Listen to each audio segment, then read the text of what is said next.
اسے کوئی پوچھنے نہیں جاتا، اس کی تیمارداری کوئی نہیں کرتا، اس کے علاج معالجے کا کوئی شخص انتظام نہیں کرتا، تو خود سوچیں کہ اس کے دل پہ کیا گزرے گی، اس کے دل پر کیا گزرے گی؟ وہ اپنے کو اس ماحول کے اندر بالکل تنہا محسوس کرے گا.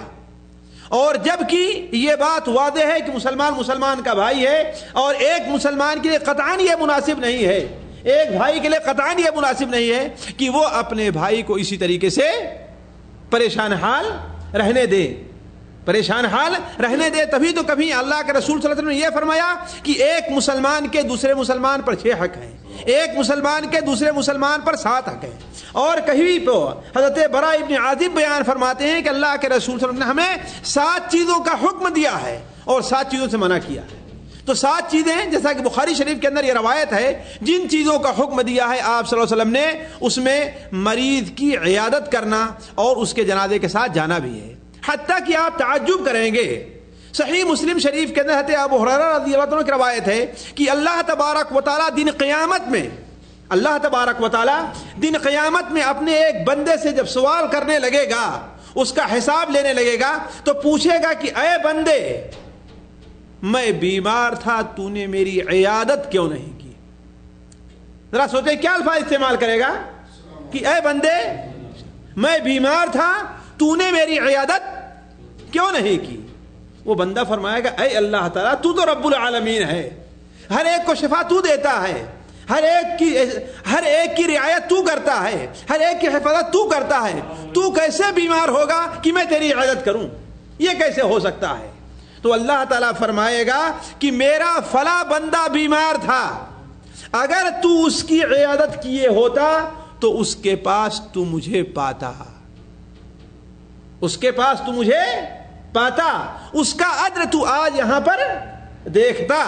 تو ذرا غور کریں کہ اللہ تبارک و تعالی نے ایک مسلمان بھائی کی عیادت کو چھوڑ دینے کی نسبت کس طرف کی ہے؟ اپنی طرف کی ہے. اے بندے، مرضت فلم تعدنی، میں بیمار ہوا لیکن تو نے میری عیادت نہیں کی. تو اس سے معلوم ہوتا ہے کہ اللہ تبارک و تعالی نے مریض کی عیادت کی ایک اہمیت رکھی ہے.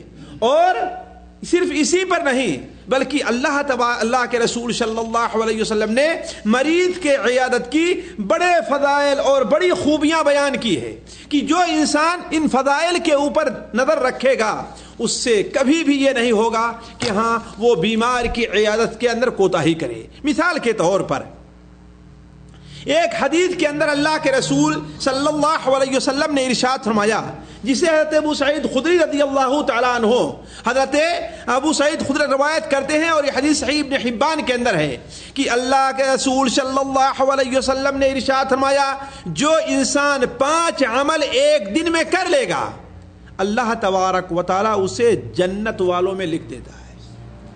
اس کا شمار کن لوگوں میں ہوگا؟ جنتیوں میں ہوگا. نام لکھ دیا گیا اس کا جنتیوں میں. وہ 5 عمل کون ہیں؟ جس نے مریض کی عیادت کی. سب سے پہلے نمبر پر آپ نے کیا لکھا ہے؟ جس نے کسی مریض کی عیادت کی، اور جو کسی جنازے کے اندر شریک ہوا اور اس دن کا روزہ رکھا اور جمعہ کی نماز پڑھنے گیا اور غلام کو آزاد کیا. 5 عمل یہ کوئی انسان کر لے تو وہ کہاں جائے گا؟ جنت میں جائے گا. ایک دوسری حدیث میں اللہ کے رسول صلی اللہ علیہ وسلم نے ارشاد فرمایا، تم میں کا کون شخص ہے جس نے آج کے دن مسکین کو کھانا کھلایا ہے؟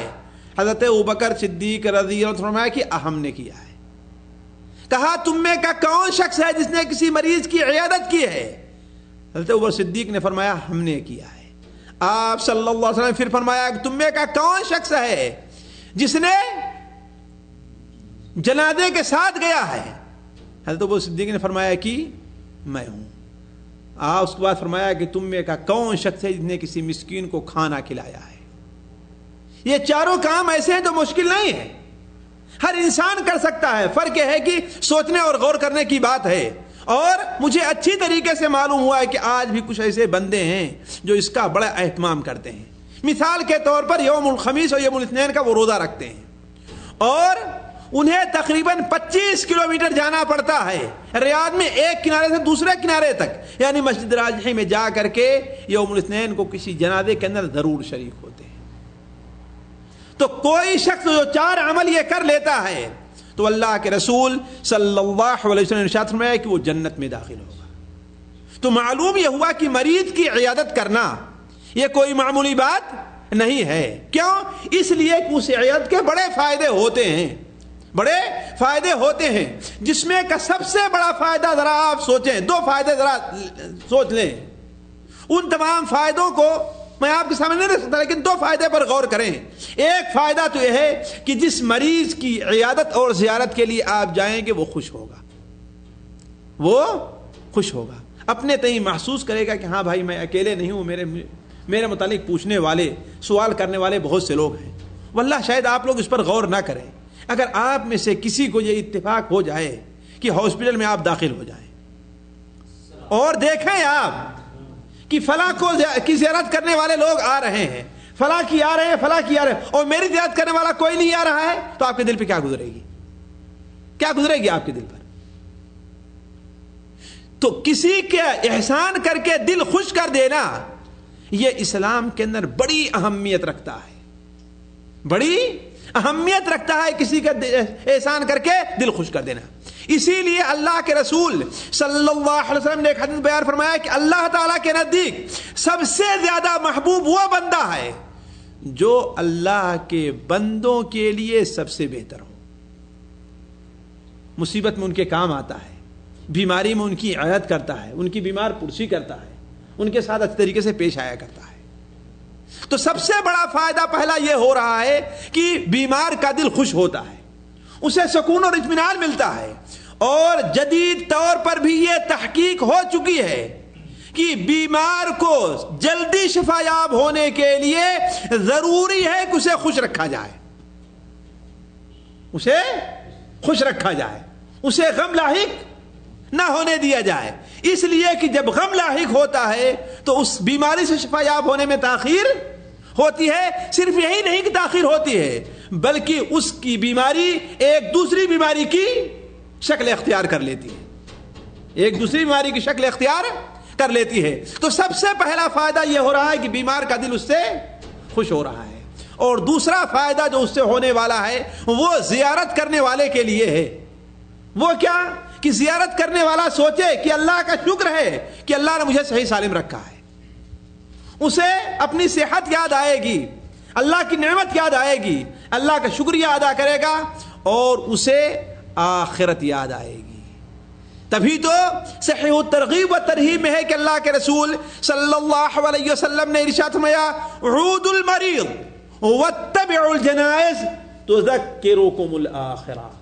مریض کی عیادت کرو اور جنازے کے ساتھ جاؤ، یہ چیزیں تمہیں آخرت یا کو یاد دلائیں گی. اور ظاہر بات ایک مومن کا اصلی گھر کون سا ہے؟ یہ دنیا ہے. کون سا ہے اصلی گھر؟ آخرت ہے. اسی کے لیے ہر مومن کو تیاری کرنی چاہیے. اسی لیے سب سے بڑا عقل مند انسان اللہ کے رسول نے کس کو قرار دیا ہے؟ جو سب سے زیادہ موت کو یاد کرتا ہے. کیوں؟ اس لیے کہ موت کے بعد آخری منزل آنے والی ہے. موت کے بعد آخری منزل آنے والی ہے. تو میں عرض کر رہا تھا کہ دوسرا سب سے بڑا فائدہ یہ ہوتا ہے جو زیارت کرنے والے کے لیے ہے کہ اسے اللہ کی نعمت یاد آتی ہے کہ اللہ نے مجھے صحت سے رکھا ہے. ذرا دیکھیں جا کر کے جو لوگ دنیا میں کسی طریقے سے پریشان ہوں، ہاسپٹلوں کی زیارت کر کے دیکھیں تو کہ اللہ نے انہیں کتنی نعمت کے اندر رکھا ہے، کتنے سکھ کے اندر، کتنے آسانی کے اندر اللہ نے انہیں رکھا ہے. دیکھیں حضرت کسی کا پاؤں ٹوٹا ہوا ہے، کسی کی آنکھ گئی ہوئی ہے، کوئی ایسا ہے جو اپنی سب سے عزیز چیز عقل ہے اس کو کھویا بیٹھا ہوا ہے، اسے ہوش نہیں کہ ہم کہاں پر ہیں. تو بیمار کی عیادت کریں جا کر کے، بیمار کی زیارت کریں جا کر کے ہاسپٹلوں کی، تو آپ کو اندازہ ہوگا کہ اللہ تعالیٰ نے آپ کو کتنی بڑی نعمت کے اندر رکھا ہے. تبھی تو غالب نے کہا ہے تنگ دستی اگرچہ ہو غالب، تندرستی ہزار نعمت ہے. تنگ دستی اگرچہ ہو غالب، تندرستی ہزار نعمت ہے. تندرستی ایسی نعمت ہے کہ اسے کسی چیز سے خریدا نہیں جا سکتا ہے.